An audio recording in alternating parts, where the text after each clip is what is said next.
Welcome to Season 6 of Community Storytelling. I'm so glad you're with us today. I'm Lissa Kreisler, and you, of course, are watching the fabulous KCAT TV 15.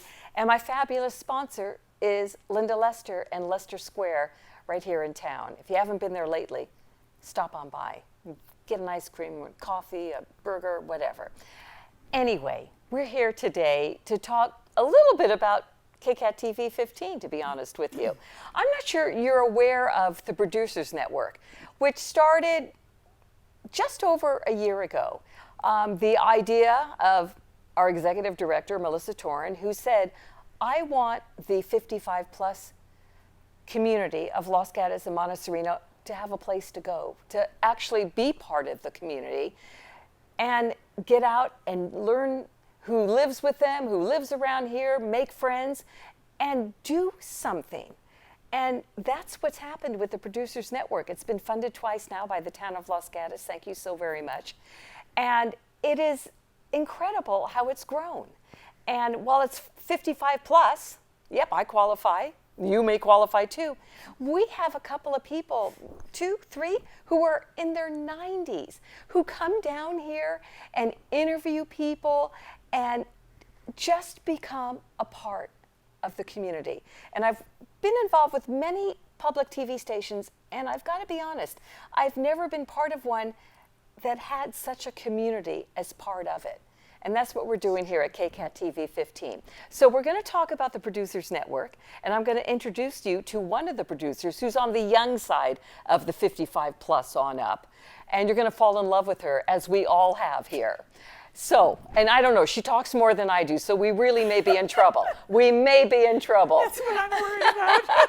Susan Fenton, who is one of our star producers. Hi. So what did I miss about the Producers Network? How would you describe it? I would describe the Producers Network as sort of a, you know, they used to have places where people in the community went to hang out together. Yeah. In the really old days. Before coffee shops. Before coffee shops. And they had all, you know, people just sort of hung out together. And it sort of went to the wayside. And I, of course, saw the ad, the write-up about Joni in the paper about a year ago. Joni Russell, who is the manager of the Producers Network, and my cousin, just to be honest with you. But yes, so you saw the write-up. And what struck you on this write-up? I said to myself, you know, I'm just going to go down and see what the hell this is all about. What have I got to lose? Right. So I got in the car. I didn't know where KCAT was. And you are a new resident of Los Gatos. I've lived here. It will be from the East Coast. From Midtown Manhattan, 57th Street. It's a little different here. A little different here. And I came down here. I didn't know where I was going. I didn't know how to get to KCAT. I was a half an hour late because I didn't know where I was going. And I hadn't driven in years because in New York, nobody drives. You either Uber or you walk or you bike, but nobody drives. So, you know, I came down here. You made it to Los Gatos High School, which is where KCAT is, if you didn't know. Exactly. I made it, parked my little car, which, by the way, I call Tootle, my little car, because I tootle around a lot in Los Gatos. That's cute. Okay. And there is a warmth and a sense of community, and everybody is very bright. A lot of the people that are retired have had jobs, you know, where they really had to use their brain. And a lot of these people are still very, very sharp. Oh, yes. And, right? Oh, right. yes. Just so sharp and just warm. And I fell in love with, I've never really said this out loud, so don't tell anybody. I can't wait to hear. Don't tell anybody. True confessions here. True confessions. I really fell in love with this thing. It's a place to go. It's like, the word I was looking for before was, it's like a clubhouse. In the old days, kids used to have clubhouses, and they would hang out and they would drink, you know, Kool-Aid and, you know, before they put drugs in it and things like that. And that's what this is. It's a clubhouse for seniors. And everybody is so supportive of everybody, whether it's an interview or we'll talk about your job, which is Sue on the street. But everybody watches it with great glee and like, oh my goodness, look what you just did. And it's just an amazing feeling. And it's so important to feel important and to be treated like you're important. And that's what the Producers Network does. Especially when you're right? elderly. Yes, yes, exactly. You know, we talk about, my husband and I started a charity for the elderly in hospitals many years ago. And I said, look, the patients that are elderly in hospitals are really invisible. And we got to do something about that because we're all going to get there one of these days, right? Some sooner than others. Yes, that's right.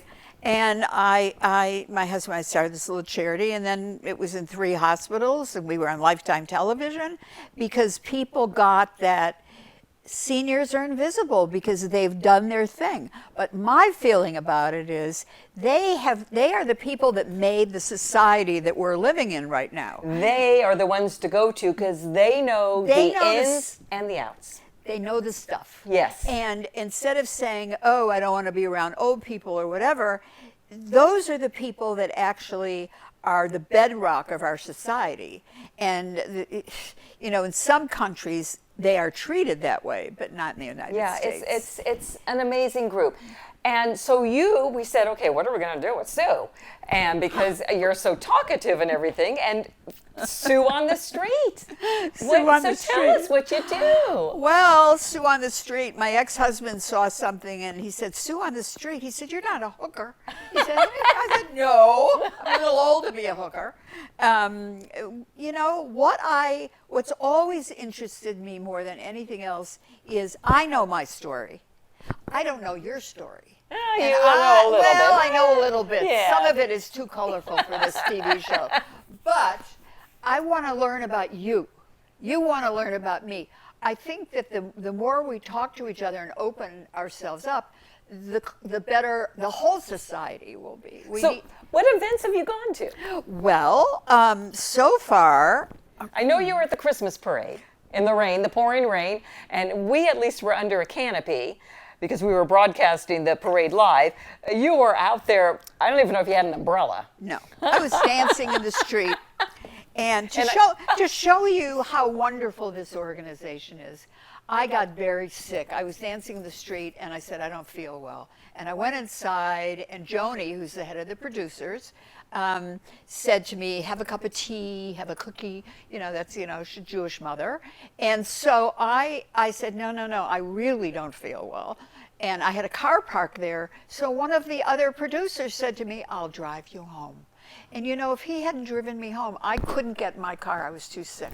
And so But you still did Sue on the street. You had such fun interviews. Oh, I interviewed everybody that moved along that whole, but it was a very rainy, gloomy day. And, but the interviews were great. And there's a sense here of,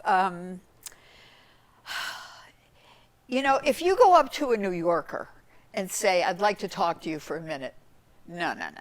They don't have the time to talk to you for a minute, even if they're just going to get a cup of coffee. Right. But here, people say, sure, what do you want to talk about? Yeah. So my shows sort of developed organically. It's nothing that I did. I just walked around with a cameraman and talked to people. And some of the people were absolutely fascinating, and some of the people were not. So, and then we moved along. And those people were shown. Right. Then we moved along. And I know you've done the farmer's market before. Yes, we did the farmer's market, and we're waiting to do Los Gatos farmer's market because we did the Valley farmer's market. Well, we have the best one here, so you're going to have a lot of I fun know, when you do and that. we are just waiting for the rain to stop. It never rains in sunny California. You know that song? It pours, and it is pouring every day. So we're waiting for that to clean up. And then you're here just because you saw a story in the paper. I saw a story in the paper, and I said, this Joni Russell must be an interesting woman. She's had an interesting career, and she turns out to be, I feel like she's my sister.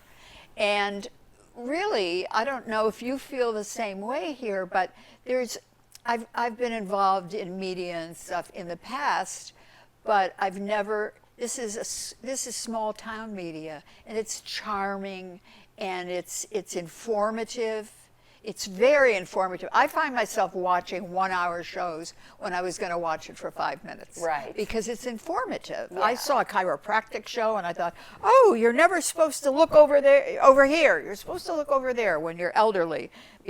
And elderly people always look down because they don't want to fall. And he was saying, no, you look over there. Well, I don't know. I looked over there and I fell. Oh. So because I didn't look down. So I don't know. I don't know. It works both ways. But I watch a lot of these shows and I always learn something. Always. It's great camaraderie. It really is. And so different than what you did. What was your career? Other than you mentioned the hospitals and the charity. Well, I started out as a color and trend forecaster for the home furnishings industry. Really? Those are the nasty people that tell you, yes, no yellow. Yeah, we're not doing any yellow this year. Not blue this year, No, not brown. no blue this year. So and how would you figure out what colors were going to be in? Well, you travel the world. You go to all the shows in Europe. And there's something that people don't realize. I like that part. If a new building is going up and there's a little touch of turquoise on that building, bingo. That would be the beginning of turquoise in filtering through to the home furnishing, because that's the contract industry, that's commercial industry. So you keep your eyes and your ears open, and you know that if I see somebody that's wearing a shocking pink top and a whatever, I say to myself, interesting. So that's how you go. And then you go to all the shows in Europe, which I used to go to every year. That's great. Paid for vacations. I like that. It wasn't a vacation. I know, you worked hard. It wasn't a vacation at all, and the food in Germany is. I don't want to say anything really bad because we have our Oktoberfest where we have wonderful German food, but I'm pretty much a vegan, and we go over there and everything is schnitzel, schnitzel, schnitzel. Right. And I couldn't find anything to eat. And what else did you? Another career? What? The second career was a friend of mine wanted me to be on the board of a charity, and I really didn't want to do it. It didn't fit with me. So I walked into our local hospital, which is one of the real big ones in New York, and I said, I'd like to volunteer. And I don't know how it happened. My husband said it's the way I do things. But I went in to volunteer, and within a year and a half, I was the volunteer director. Oh my goodness. And getting paid, and I had a staff and everything. And then that's great. Yes, and that happened at another hospital. So that's kind of, I became very interested in the way hospitals make you feel. Because some places you go into and they're not nurturing, and they're not pretty, and they're not warm, and there's no plants around. It's just either very clinical, and what I would always say to my volunteers, which I had 1,400, not showing off, but I had 1,400. I would say if you walk by a room and there's no personal stuff in that room, you walk in there and you become their friend. Because a lot of elderly people don't have a support system because they're either not in the community where their children are or their grandchildren are, or their neighbors are too scared to go see them because they don't want to get sick. If one person, but the funniest thing is we started a program within this charity called Beauty Day, and I got the local people to donate all kinds of stuff. So I found out later on at the senior center on 72nd Street in Midtown Manhattan, they always say if you're going to break your hip, third Wednesday, because that's when they do beauty makeovers at the hospital. I was like, are you kidding me? But that's great. Yeah, so we so did you're that. a people person. Oh, 100%. Which is why you love the Producers Network so absolutely, much. Absolutely. So, it's the Producers Network it's got, I always say this to Melissa and to Joni, is done right, it can become really, really a big deal. It's because it makes sense. I heard the other day when I was speaking to the mayor that 30% of the people in Los Gatos are seniors. Yes. Well, hello, what are we doing here? Well, we're doing it. We're doing it. And you know what? If hopefully you said, I want to join. Because we have room for everybody. You know, it's 55 plus. And, you know, I'm thinking if you're 54, 8 months. Oh, we'll let you in at let you in. 54. Don't But worry as about I it. said, we have people who are in their 90s. You wouldn't know it. No. And we all, I'm in this group, have so much to offer. And it's your community station. Why not make it your community? Be a part of it. That's what it's all about. Absolutely. So you know what? You go online, go to kcat.org, you're going to see a big thing on the Producers Network. And if you'd like to join us, please do. Oh, we welcome you. We love to have you. And if you say, I don't know what I'm going to do, we'll find something for you to do. I didn't know what to do. And look what we've created. A monster. Oh my goodness, a wonderful monster. My husband says, you've become a celebrity. The other day I walked in somewhere and somebody in a pizza place, I'm a celebrity in a pizza place, and I walked in and the girl said, I know who you are. That's great. You're Sue on the street. I said, oh God, That's you're going to great. get such a big tip. That is wonderful. Yeah. And we got to talk about it on community storytelling, which I love. I love to hear everybody's story because everybody has one. Maybe you'll be the next one who will share the stage with me. I would love it. KCAT.org is where you go to nominate, to look more about the Producers Network, and just see all sorts of good things. See community storytelling. And maybe I'll be sitting with you soon. Thank you so much for being with us today. And Linda Lester, thank you for supporting us as you have since season 1. We so appreciate it. We so appreciate you watching on KCAT TV 15. I'm Lissa Kreisler, and thank you again.